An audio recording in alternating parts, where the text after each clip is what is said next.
গোগামুখত অসম জাতীয়তাবাদী যুৱ ছাত্ৰ পৰিষদৰ প্ৰতিবাদ গোগাজান বেদখল মুক্ত কৰা গোগামুখ গ্ৰাম্য চিকিৎসালয় এফআইলৈ উন্নীতকৰণ গোগামুখক ড্ৰাগছ মুক্ত অঞ্চল হিচাপে গঢ়ি তোলা আদি দাবীৰে দুখন্তীয়া অৱস্থান ধৰ্মঘট সংগঠনটোৰ একাংশ ব্যক্তিয়ে ৰাজচক্ৰ কাৰ্যালয় একাংশ বিষয়াৰ সহযোগত গোগাজান অবৈধভাৱে দখল কৰাৰ অভিযোগ সংগঠনটোৰ নেতৃত্বৰ ঘটনা সন্দৰ্ভত উচিত ব্যৱস্থা গ্ৰহণ কৰাৰ সজুৰে দাবী উত্থাপন কৰিছে সংগঠনটোৱে আৰু এই সন্দৰ্ভত আমাৰ সাংবাদিক জিতু কুমাৰ ৰাজকোঁৱৰৰ এক প্ৰতিবেদন আগবঢ়াইছো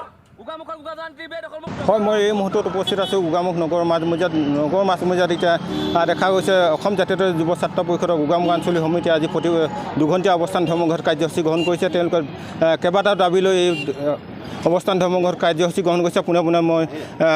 নেতাগৰাকীৰ ওচৰলৈ যাম যিহেতু আজি তিনিটা দাবী লৈ আপোনালোকে প্ৰতিবাদী কাৰ্যসূচী গ্ৰহণ কৰিছে নিশ্চয় ক'ব লাগিব আমাৰ যিহেতু এখন গোগামুখ এখন বিভিন্ন সমস্যাৰে জড়িত এটা অঞ্চল তাৰ উপৰিও আমি আজি গোগামুখ আঞ্চলিক সমিতিয়ে যুৱ ছাত্ৰ পৰিষদৰ গোগামুখ আঞ্চলিক সমিতিয়ে আমি বিশেষকৈ তিনিটা বিষয় সমস্যাৰ ওপৰত আজি দুঘণ্টীয়া অৱস্থান ধৰ্মঘট কাৰ্যসূচী ৰূপায়ণ কৰিছোঁ ইয়াৰে প্ৰথম কাৰ্যসূচীটো হৈছে আমাৰ দাবীটো হৈছে যে গোগামুখৰ যি গোগাজানৰ যি খুঁটিটি সেই খুঁটিটি আজি আমি লক্ষ্য কৰিছোঁ যুগ ধৰি বছৰ ধৰি বৈ অহা সেই খুঁটিটো কেইজনমান ব্যক্তিয়ে বেদখল কৰি নিজৰ স্বাৰ্থত সুবিধা হোৱাকৈ নিজৰ ব্যৱসায় প্ৰতিষ্ঠান হওক বা বিভিন্ন ধৰণৰ কিছুমান দোকান পোহাৰ বনোৱা পৰিলক্ষিত হৈছে এইটো অতি দুৰ্ভাগ্যজনক বিষয় যিহেতু আৰু এটা আমি কথা শুনিছোঁ যে তেখেতলোকে কি কৰিছে কিছুমান বিভাগীয় কাৰ্যালয়ৰ বিষয়ববীয়াৰ লগত জড়িত হৈ তেখেতলোকে সেই গোগাজানৰ প্ৰায় সংখ্যক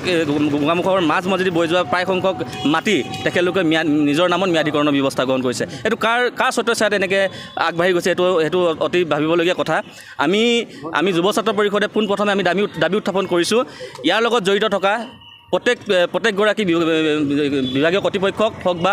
আৰু এই বেদখলকাৰীক তদন্ত কৰি উচিত শাস্তি প্ৰদান কৰক অন্যথা আমি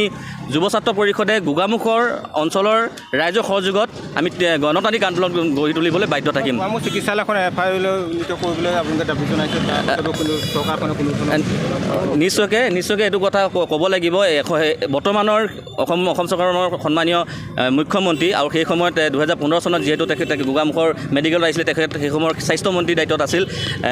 ডক্টৰ হিমন্ত বিশ্ব শৰ্মা ডাঙৰীয়া সেই সময়ত আমাৰ যুৱ ছাত্ৰ পৰিষদে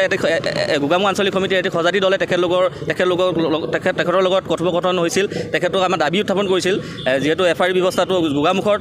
অতিকৈ প্ৰয়োজনীয় গতিকে গোগামুখখন আমাৰ প্ৰায় 2 লাখৰ অধিক জনবসতিৰ অঞ্চল গতিকে আমি এই মেডিকেলখনৰ অন্তৰ্গত প্ৰায়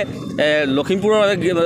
জিলাৰ ঘিলামৰা হওক এইফালে বৰদলনি হওক প্ৰায় সংখ্যক লোকে এই মেডিকেলখনৰ লগতে তেখেতলোকৰ জীৱনৰ কথা জড়িত হৈ আছে তেখেতে সেই সময়ত আশ্বাস দিছিল কিন্তু আজিলৈকে কোনো এনেকৈ ব্যৱস্থা উন্নতিকৰণলৈ যোৱা ব্যৱস্থা আমি দেখা নাপালোঁ আমি তেখেতক আজি এইটো অৱস্থান ধৰ্মঘটৰ জৰিয়তে আমি জনাব বিচাৰিছোঁ যে স্থানীয় বিধায়ক তথা মন্ত্ৰীগৰাকী আছে তেওঁ উন্নতিকৰণৰ কথা চিকিৎসালয়ৰ কথা কৈছিলে তাৰপাছতো আজিলৈকে হোৱা নাই এইটো দুৰ্ভাগ্যজনক কথা তেখেতে অভিজ্ঞ এজন মন্ত্ৰী অসমৰ যিহেতু তেখেতৰ ডক্টৰ ৰণোজ পেগু ডাঙৰীয়া তেখেত এগৰাকী অভিজ্ঞ মন্ত্ৰী আৰু তেখেতে গোটেই এজন গোগামুখ অঞ্চলৰ তেখেতৰ নিজ গৃহ গতিকে এই কথাটো অলপ ভাবিব চাবলগীয়া কথা তেখেতে এইটো বিষয়ত গুৰুত্ব প্ৰদান কৰা নাই গতিকে আমি অনতিপলমে এই ব্যৱস্থাটো কৰিবলৈ আমি যুৱ ছাত্ৰ পৰিষদ গোগামুখ আঞ্চলিক সমিতিয়ে দাবী উত্থাপন কৰিছোঁ ক'ব লাগিব গোগামুখৰ ৰাষ্ট্ৰীয় ঘাইপথৰ পৰা যিহেতু গোগাজানটো ঐতিহ্যমণ্ডিত এটা এই জানটো একাংশ গোগামুখৰ পৰিৱেশ আমি আপোনালোকক দেখুৱাইছোঁ AJYCPয়ে আজি দুঘণ্টীয়া ধৰ্মঘট কাৰ্যসূচী ৰূপায়ণ কৰিছে তেখেতসকলৰ বিভিন্ন দাবী আৰু এই দাবীসমূহ লৈ আজিৰ দিনটোত এই প্ৰতিবাদী কাৰ্যসূচী ৰূপায়ণ সংগঠনটো